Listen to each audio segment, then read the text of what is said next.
Selamat pagi anak-anak. Bagaimana keadaan pagi hari ini? Sehat-sehat semua? Bapak minta sehat-sehat semua dan tetap semangat. Sebelum kita mulai, kalian tentunya harus absen terlebih dahulu karena absen nanti akan dilaporkan ke masing-masing latihan. Pagi hari ini kita tetap akan belajar IPS, yaitu melanjutkan bab 3 bagian B, yaitu tentang penguatan ekonomi dan agrikultur di Indonesia. Tujuan pembelajaran agar kalian dapat mendeskripsikan pengembangan ekonomi dan agrikultur di Indonesia. 1. Penguatan ekonomi maritim. Ekonomi maritim merupakan ekonomi yang mencakup transportasi laut, industri galangan kapal, dan perawatan pembangunan dan pengoperasian pelabuhan beserta industri dan jasa terkait. Ekonomi kelautan adalah kegiatan ekonomi yang dilakukan di wilayah pesisir dan lautan serta di darat yang menggunakan sumber daya alam atau SDA dan jasa-jasa lingkungan kelautan untuk menghasilkan barang dan jasa. Perbedaan dan persamaan ekonomi maritim dengan ekonomi kelautan. Perbedaannya, ekonomi maritim merupakan kegiatan ekonomi yang mencakup transportasi laut. Ekonomi kelautan merupakan kegiatan ekonomi yang dilakukan di wilayah pesisir. Persamaannya, keduanya sama-sama bertujuan untuk meningkatkan kesejahteraan umat manusia atau kesejahteraan rakyat. Potensi ekonomi maritim Indonesia.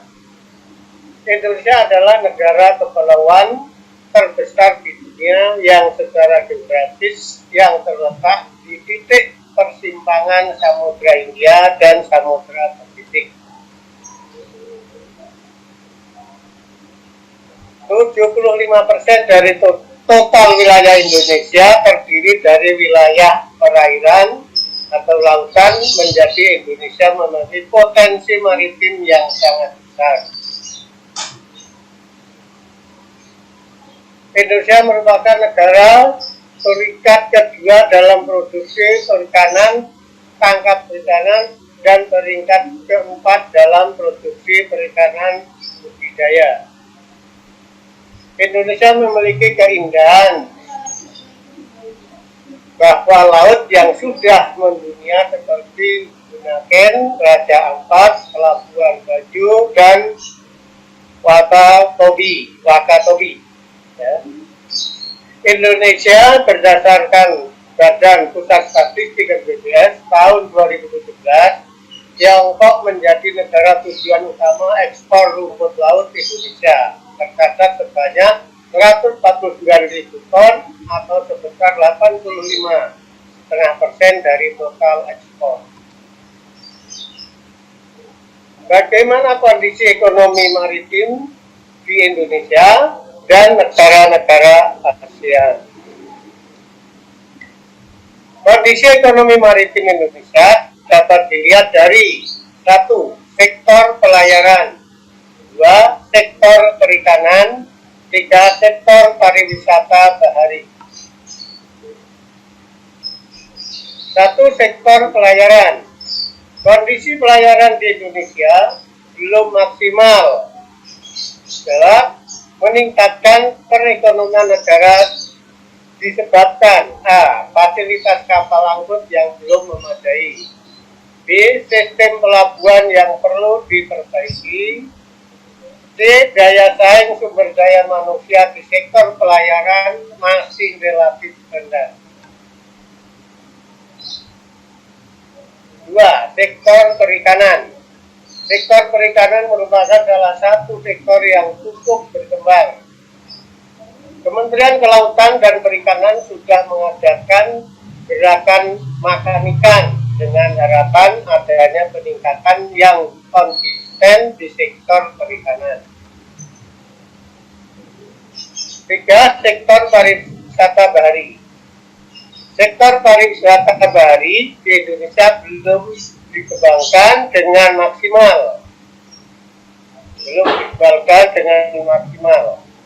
Namun, pengembangan akan menimbulkan dampak positif seperti terserapnya lapangan pekerjaan, meningkatkan investor di bidang pariwisata, dan naikkan devisa negara.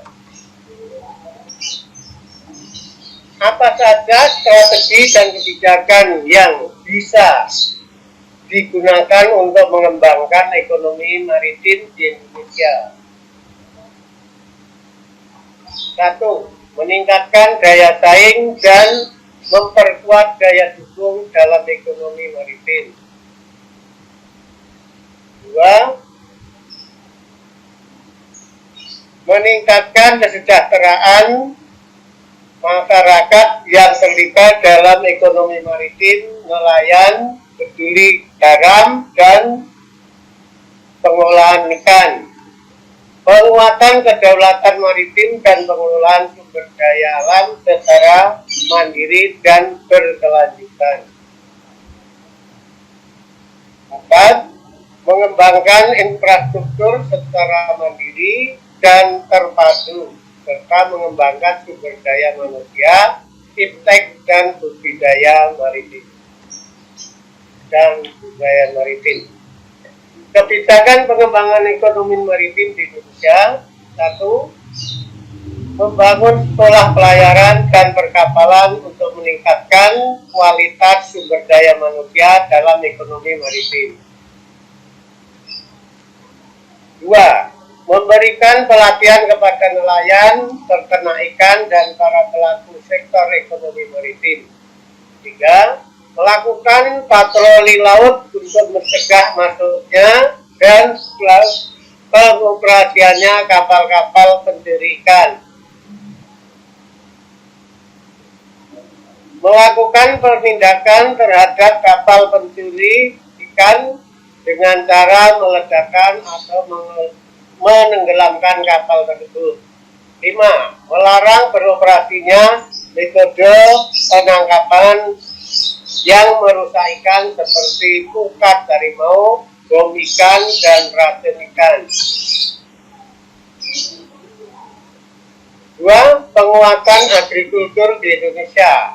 Agrikultur, kegiatan pemanfaatan sumber daya hayati, biozim, mikroorganisme yang dilakukan manusia untuk menghasilkan bahan pangan, bahan baku industri, sumber energi, atau untuk mengelola lingkungan hidupnya. Contoh produk agrikultur atau produk pangan: beras, sayur mayur, buah-buahan, tahu, keju, sosis, daging cincang, dan lain sebagainya.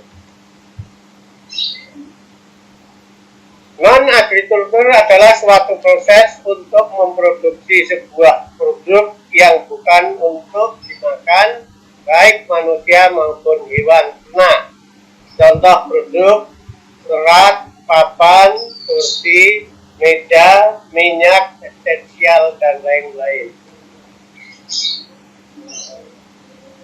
Potensi agrikultur di Indonesia. Indonesia memiliki wilayah yang subur dan beriklim tropis sehingga sangat baik untuk aktivitas pertanian. 2. Indonesia memiliki tanaman unggul seperti padi, kedelai, kacang tanah, ubi kayu, dan sebagainya. 3. Memiliki keanekaragaman hayati tertinggi di dunia. 4. Indonesia memiliki lahan pertanian yang luas. Dari total daratan di Indonesia berpotensi untuk dijadikan lahan pertanian. Indonesia, yang kelima, Indonesia memiliki 35 juta tenaga kerja di sektor agrikultur. Peran agrikultur di Indonesia: 1. Sebagai komoditas unggulan dalam ekspor dan pendapatan negara melalui devisa dapat meningkatkan. 2. Ketahanan pangan nasional terpenuhi. Hambatan pengembangan agrikultur: 1. Skala pertanian umumnya kecil. 2. Modal terbatas. 3. Penggunaan teknologi masih sederhana. 4. Sangat dipengaruhi musim. 5. Pasar pertanian dikuasai pedagang besar.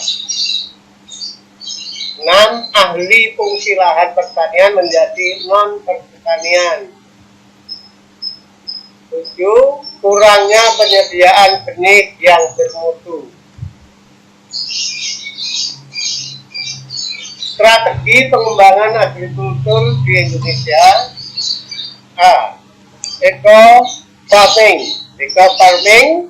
Strategi eco farming merupakan peningkatan sistem budidaya di sektor pertanian yang ramah lingkungan dan terintegrasi dengan kearifan lokal di setiap daerah di Indonesia.